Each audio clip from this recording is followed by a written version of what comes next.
नमस्ते, मैं वेड हूँ और आज मैं शास्त्रों में एक शास्त्रों की बुनाई साझा करूंगा ताकि जीवित मसीह के एक शरीर को समझा सकूं। वह मसीह जो सृष्टि से पहले भगवान के साथ था, जिसने आकाश, पृथ्वी और जो कुछ भी है उसे बनाया, जो देखा जाता है और जो उसके वचन से अदृश्य है। इस पर विचार करें जैसा कि लिखा गया है। शुरुआत में वचन था और वचन भगवान के साथ था और वचन भगवान था। वह शुरुआत में भगवान के साथ था। सभी चीजें उसके माध्यम से अस्तित्व में आईं और उसके बिना एक भी चीज अस्तित्व में नहीं आई। जो कुछ भी उसके माध्यम से अस्तित्व में आया वह जीवन था और जीवन सभी लोगों की रोशनी थी। यूहन्ना 8:3। और वचन मांस बन गया और हमारे बीच निवास किया और हमने उसकी महिमा देखी है, पिता के एकमात्र पुत्र की महिमा, जो अनुग्रह और सत्य से भरी हुई है। यूहन्ना 1:14। तो अब पिता मुझे अपनी उपस्थिति में उस महिमा से महिमा मंडित करें जो मुझे आपकी उपस्थिति में थी जब दुनिया अस्तित्व में नहीं थी। यूहन्ना 17:5। तब भगवान ने कहा, चलो हम मानवता को अपनी छवि में और अपनी समानता के अनुसार बनाते हैं। उत्पत्ति 1:26। ध्यान दें, भगवान कहते हैं, चलो हम मानवता को अपनी छवि में और अपनी समानता के अनुसार बनाते हैं।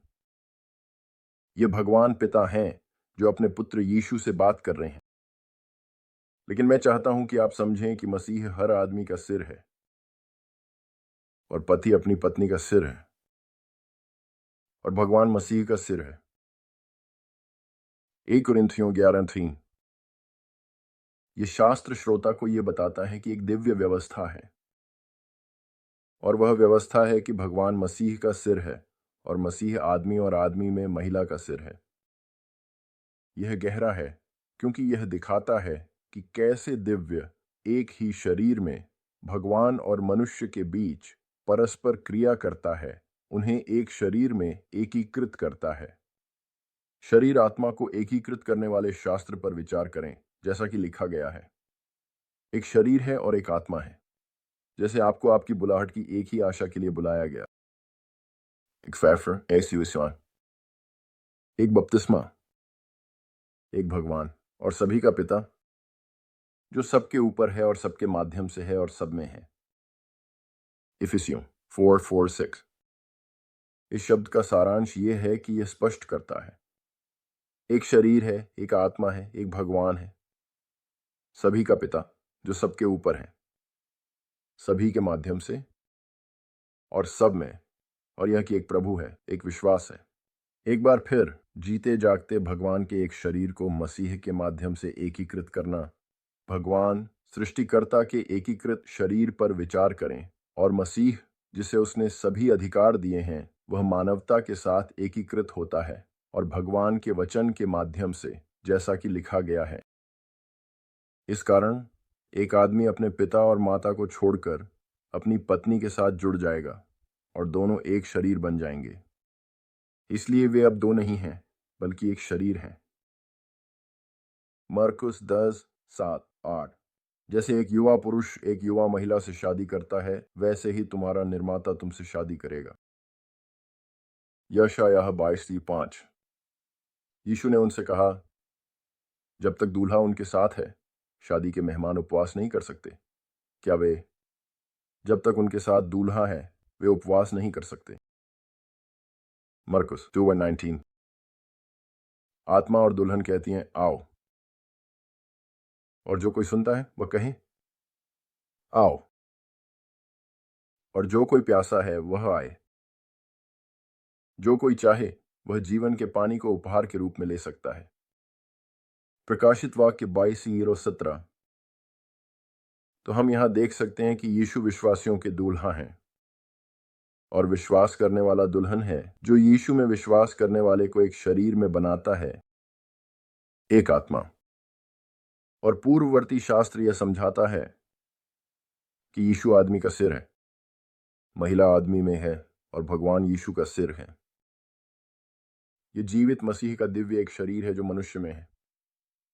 आइए हम जीवित मसीह के इस रहस्यमय शरीर में और गहराई तक जाएं, इस अगले शास्त्र के साथ, जैसा कि लिखा है, उस दिन तुम जानोगे कि मैं अपने पिता में हूं और तुम मुझ में हो और मैं तुम में हूं। यूहन्ना 14:20। और ये यूहन्ना के अध्याय 17 में जारी है, जैसा कि लिखा है, जैसे आपने मुझे दुनिया में भेजा है तो मैंने उन्हें दुनिया में भेजा है, और उनके लिए मैं अपने आप को पवित्र करता हूं, ताकि वे भी सत्य में पवित्र किए जाएं। मैं पूछता हूं, न केवल इन लोगों के लिए, बल्कि उनके लिए भी जो उनके शब्द के माध्यम से मुझ पर विश्वास करेंगे, कि वे सभी एक हों।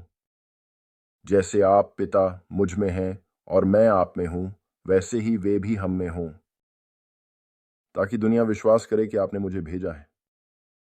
जो महिमा आपने मुझे दी है, मैंने उन्हें दी है, ताकि वे एक हों, जैसे हम एक हैं। मैं उनमें हूं और आप मुझ में हैं, ताकि वे पूरी तरह से एक हो जाएं, ताकि दुनिया जान सके कि आपने मुझे भेजा है और उन्हें प्रेम किया है, जैसे आपने मुझसे प्रेम किया है। यूहन्ना 17:18-23। और हम अगले शास्त्र की ओर बढ़ते हैं, ताकि इस भौतिक और आध्यात्मिक शरीर के निर्माण को समझ सकें, जिसमें हम मानवता के रूप में रहते हैं, जैसा कि लिखा है, विचार करें। यह एक भौतिक शरीर के रूप में बोया जाता है, यह एक आध्यात्मिक शरीर के रूप में उठाया जाता है। अगर एक भौतिक शरीर है तो एक आध्यात्मिक शरीर भी है। इस प्रकार लिखा है, पहला आदमी आदम एक जीवित प्राणी बन गया, आखिरी आदम एक जीवनदायी आत्मा बन गया। लेकिन पहले आध्यात्मिक नहीं है, बल्कि भौतिक है, और फिर आध्यात्मिक। पहला आदमी पृथ्वी से था, एक मिट्टी का आदमी। दूसरा आदमी स्वर्ग से है। जैसा कि मिट्टी का आदमी था, वैसे ही वे भी हैं जो मिट्टी के हैं, और जैसा कि स्वर्ग का आदमी है, वैसे ही वे भी हैं जो स्वर्ग के हैं। जैसे हमने मिट्टी के आदमी की छवि को धारण किया है, वैसे ही हम स्वर्ग के आदमी की छवि को भी धारण करेंगे। 1 कुरिन्थियों 15:46-49। तो संक्षेप में, यह शरीर दो भागों में है, देखा हुआ और अदृश्य। जो देखा जाता है वह आदम का मांस का शरीर है, और अदृश्य आध्यात्मिक है, जो कि यीशु है। वह एक ही आत्मा है और एक ही देह है, जिसके विषय में न तो कोई नर है, न नारी, न यूनानी है, न यहूदी, जैसा लिखा है। अब न तो यहूदी है और न ही यूनानी, अब न तो दास है और न ही स्वतंत्र, अब न तो पुरुष है और न ही महिला, क्योंकि आप सभी मसीह यीशु में एक हैं। गलातियों 3:28। तो यहाँ क्या हो रहा है? मनुष्य के दो भाग होते हैं, भौतिक और आध्यात्मिक। तो फिर ये दोनों कैसे सहअस्तित्व में हैं? आइए हम इसको बेहतर तरीके से परिभाषित करने के लिए निम्नलिखित शास्त्र पर नजर डालें। इस पर विचार करें, जैसा कि लिखा है, शुरुआत में वचन था, और वचन भगवान के साथ था, और वचन भगवान था। वह शुरुआत में भगवान के साथ था। सभी चीजें उसके माध्यम से अस्तित्व में आईं, और उसके बिना एक भी चीज अस्तित्व में नहीं आई। जो उसके माध्यम से अस्तित्व में आया, जीवन था, और जीवन सभी लोगों की रोशनी थी। सच्ची रोशनी जो सभी को प्रकाशित करती है, दुनिया में आ रही थी। वह दुनिया में था, और दुनिया उसके माध्यम से अस्तित्व में आई। फिर भी दुनिया ने नहीं जाना कि वह अपने पास आया, और उसके अपने लोगों ने उसे स्वीकार नहीं किया। लेकिन जिन्होंने उसे स्वीकार किया, जिन्होंने उसके नाम पर विश्वास किया, उन्हें भगवान के बच्चे बनने की शक्ति दी, जो जन्मे न तो रक्त से, न मांस की इच्छा से, और न ही मनुष्य की इच्छा से, पर भगवान से। और वचन मांस बन गया और हमारे बीच निवास किया, और हमने उसकी महिमा देखी है। यूहन्ना 1:14। तो वचन मांस बन गया और हमारे बीच निवास किया। यहां यह व्यक्त किया गया है कि मनुष्य नहीं बता सकता कि आत्मा मौजूद है क्योंकि वह इसे देख नहीं सकता। न ही उन्होंने मसीह की दिव्यता को देखा जब वह उनके बीच चलते थे। यह वर्तमान पीढ़ी के विश्वासियों के साथ भी ऐसा ही है।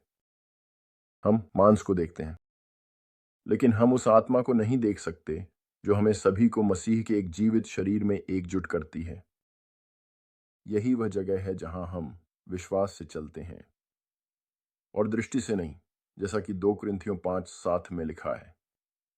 अब विचार करें, जैसा कि लिखा है निम्नलिखित, क्योंकि उससे और उसके द्वारा और उसके लिए सब चीजें हैं। रोमियो 11:36। सभी चीजें उसके द्वारा अस्तित्व में आईं और उसके बिना एक भी चीज अस्तित्व में नहीं आई। यूहन्ना 1:3 तुम मसीह की पत्रिका हो। तुता कुरिन्थियों 3:3 जो कुछ भी मेरा है वह तेरा है, और जो कुछ भी तेरा है वह मेरा है, और मैं उनमें महिमा मंडित हूं। यूहन्ना 17:10 क्योंकि भगवान का मंदिर पवित्र है और तुम वही मंदिर हो। 1 कुरिन्थियों 3:17 विश्वास के द्वारा हम समझते हैं कि संसारों को भगवान के वचन से तैयार किया गया, ताकि जो कुछ देखा जाता है वह उन चीजों से बनाया गया जो अदृश्य हैं। इब्रानियों 11:3 यीशु कहते हैं, मुझ पर विश्वास करो कि मैं पिता में हूं और पिता मुझ में है। यूहन्ना 14:11 क्या तुम नहीं जानते कि तुम्हारे शरीर मसीह के अंग हैं। 1 कुरिन्थियों 6:18 जो कोई प्रभु के साथ एकता में होता है वह उसके साथ एक आत्मा बन जाता है। 1 कुरिन्थियों 6:13 भगवान प्रकाश है। 1 यूहन्ना 1:5 यीशु दुनिया का प्रकाश है। यूहन्ना 8:12 तुम दुनिया का प्रकाश हो। मत्ती 5:14 जब मेरी त्वचा इस तरह नष्ट हो जाएगी तब मैं अपनी मांस में भगवान को देखूंगा। अय्यूब 19:6 तो हम जो कई हैं मसीह में एक शरीर हैं और व्यक्तिगत रूप से हम एक दूसरे के सदस्य हैं। रोमियो 12:5 और यदि आप वास्तव में मसीह में एक हैं तो आप उसके शरीर, उसकी जीवन, उसकी मुक्ति, उसकी शाश्वत वाणी के भी सदस्य हैं। और यदि ऐसा है तो निम्नलिखित पर विचार करें, जैसा कि प्रकटावली की पुस्तक में लिखा है। फिर मैंने स्वर्ग को खुला देखा और वहां एक सफेद घोड़ा था। इसके सवार को विश्वसनीय और सत्य कहा जाता है और वह धर्म के अनुसार न्याय करता है और युद्ध करता है। उसकी आंखें आग की लपटों की तरह हैं और उसके सिर पर कई मुकुट हैं और उसके नाम पर एक इंस्क्रिप्शन है जिसे कोई नहीं जानता सिवाय उसके। वह एक रक्त में डूबे हुए वस्त्र में लिपटा हुआ है और उसका नाम वचन भगवान कहा जाता है। और स्वर्ग की सेनाएं जो बारीक, सफेद और शुद्ध लिनन पहने हुए थीं, सफेद घोड़ों पर उसका अनुसरण कर रही थीं। उसके मुंह से एक तेज तलवार निकलती है जिससे वह राष्ट्रों को पराजित करेगा और वह उन्हें लोहे की छड़ी से शासित करेगा। वह परमेश्वर सर्वशक्तिमान के क्रोध की अंगूर की प्रेस को कुचल देगा। उसकी वस्त्र पर और उसकी जांघ पर एक नाम लिखा हुआ है, राजाओं का राजा और प्रभुओं का प्रभु।